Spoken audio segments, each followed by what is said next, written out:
En esta actividad analizaremos el caso de Pablo, un juez que fue denunciado ante el Consejo Superior de la Judicatura por una presunta negligencia en el ejercicio de las funciones dentro de un proceso de violencia intrafamiliar.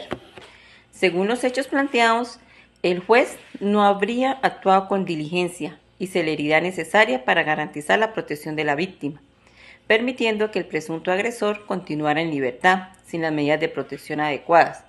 Posteriormente se presentó un nuevo episodio de violencia en el cual puso en riesgo la integridad de la víctima. Este caso ha generado un gran debate jurídico importante porque la conducta del juez podría constituir una falta disciplinaria por incumplimiento de sus deberes funcionales, pero también podría dar lugar a una investigación penal si se demuestra que existió una actuación dolosa o omisión grave en consecuencias jurídicas relevantes.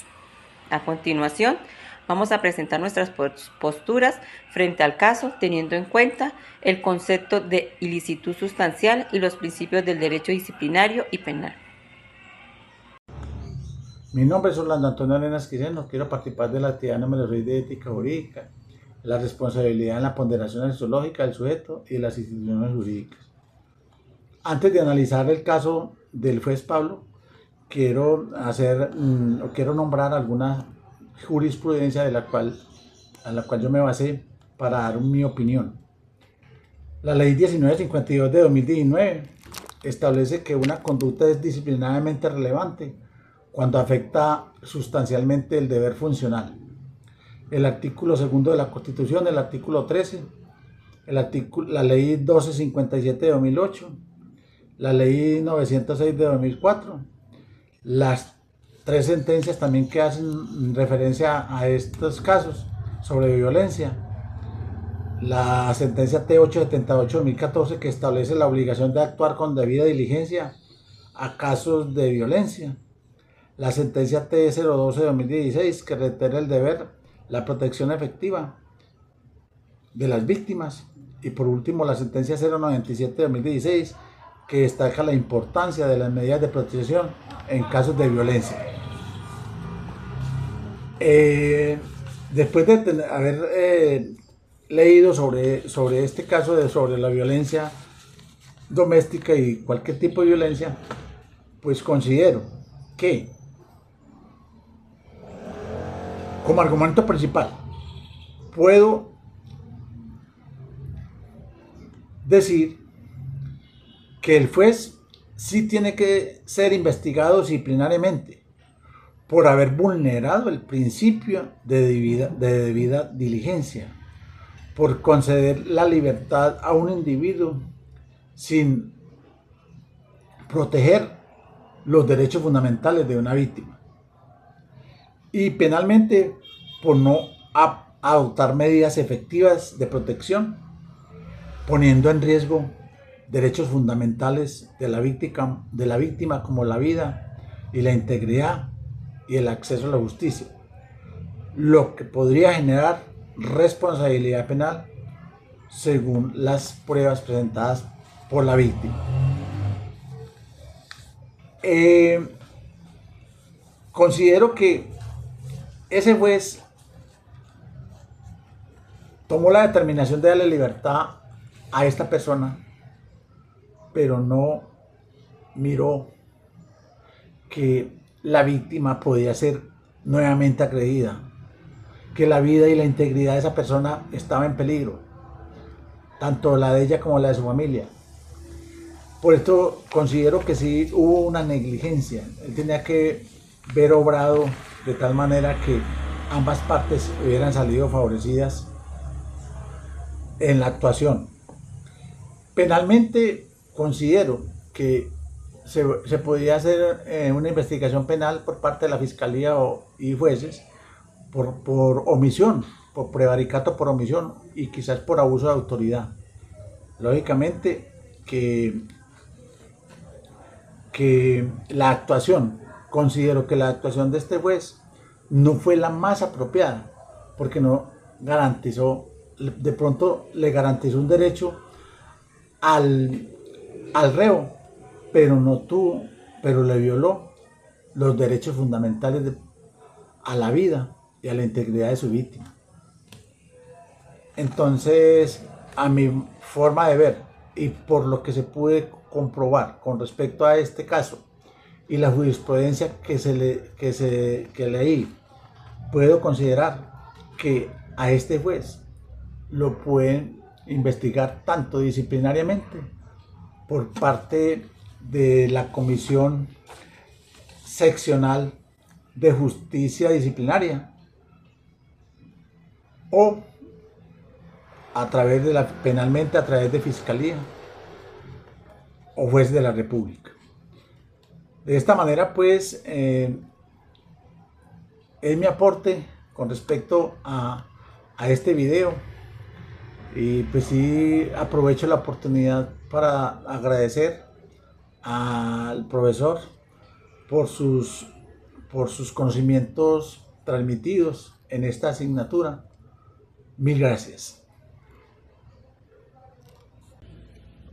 Mi postura frente al caso de Pablo, en el que inicialmente los hechos descritos permiten identificar una posible falta disciplinaria grave derivada del incumplimiento de los deberes funcionales en que corresponde como juez de la República. Considero que el análisis debe partir de la importancia de la función judicial dentro del Estado social de derecho, ya que los jueces son los garantes de los derechos fundamentales de los ciudadanos y tienen la responsabilidad de actuar con diligencia, imparcialidad, eficiencia, respeto por la Constitución y la ley.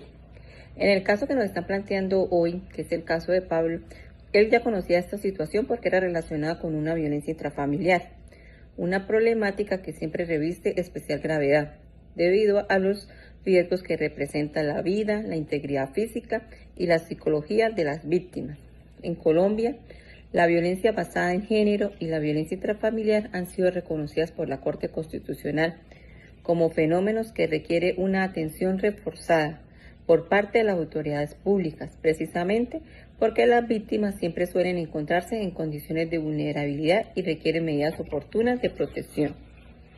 Por esta razón, considero que un juez que conoce este tipo de casos no puede limitarse solamente a realizar una valoración superficial de los hechos, sino que debe actuar con especial cuidado, analizando los riesgos existentes y adoptando las medidas necesarias para garantizar siempre la protección de la víctima.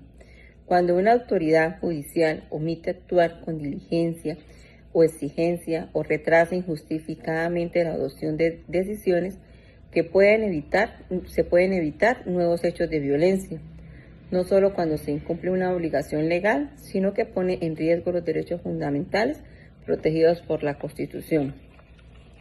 La Corte Constitucional, en diferentes pronunciamientos relacionados con la protección de las víctimas en el contexto de una violencia intrafamiliar y violencia contra la mujer, ha señalado que las autoridades judiciales tienen el deber de actuar con debida diligencia y adoptar las medidas efectivas que prevengan la ocurrencia de nuevos actos de violencia.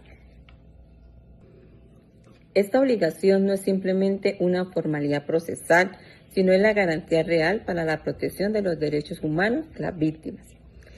Desde esta perspectiva, considero que la conducta atribuida a Pablo puede contribuirse a una falta disciplinaria, porque aparentemente incumplió el deber funcional que le exigía actuar de manera oportuna y eficaz.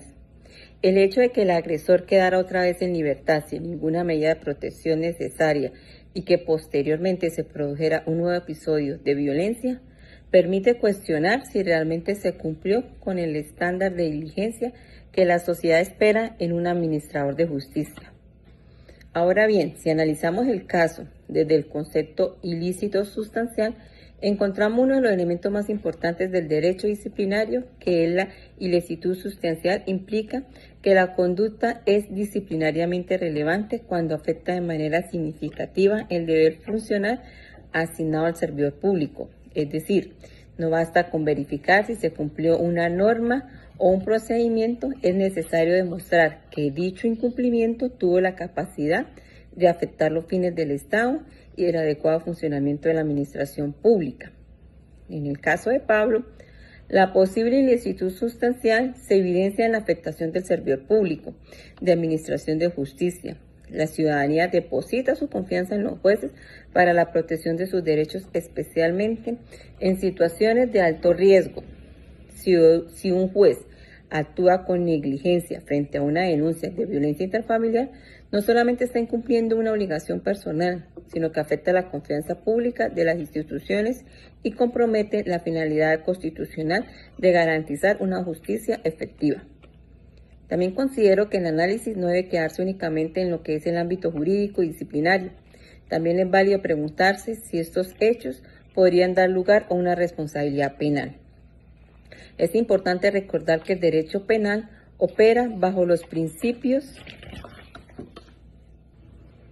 estrictos y exige la demostración de elementos específicos que puedan atribuir la responsabilidad criminal ante el acto penal.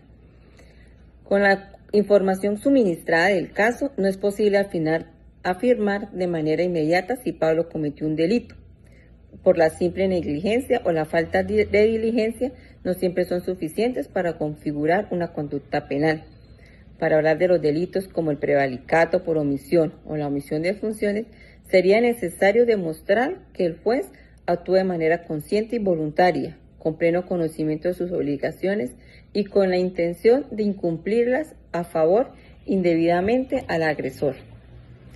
Por ello considero que la diferencia entre la responsabilidad disciplinaria y la responsabilidad penal es fundamental en este caso, mientras la primera puede configurarse a partir de la actuación negligente que afecte el deber funcional, mientras que la segunda requiere una carga probatoria mucho más rigurosa, orientada y demostrar el dolo o la intención que tuvo el funcionario.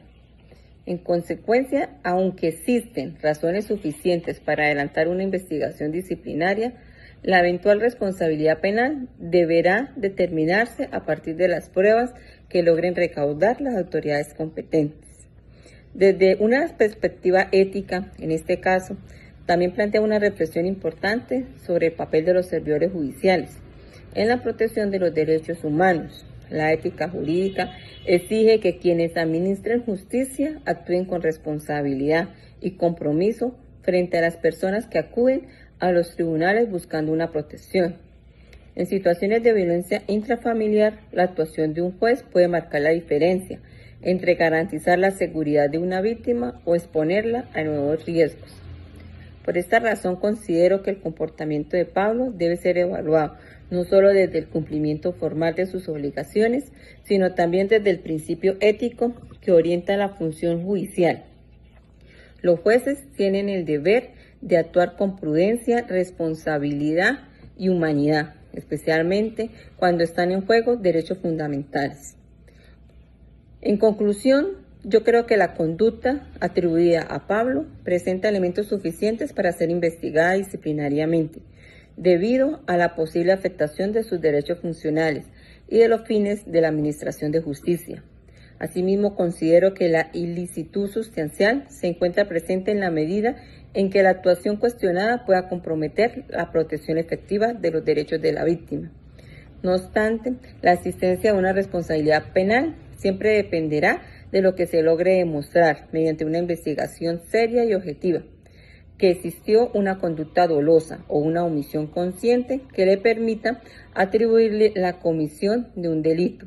Mientras ello no ocurra, la valoración jurídica más sólida es hacia una posible falta disciplinaria grave con importantes implicaciones éticas y sociales. Y también tenemos que tener en cuenta los enfoques diferenciales que la Corte Suprema de Justicia ha dado a las mujeres. Entonces, eso es muy importante tenerlo en cuenta.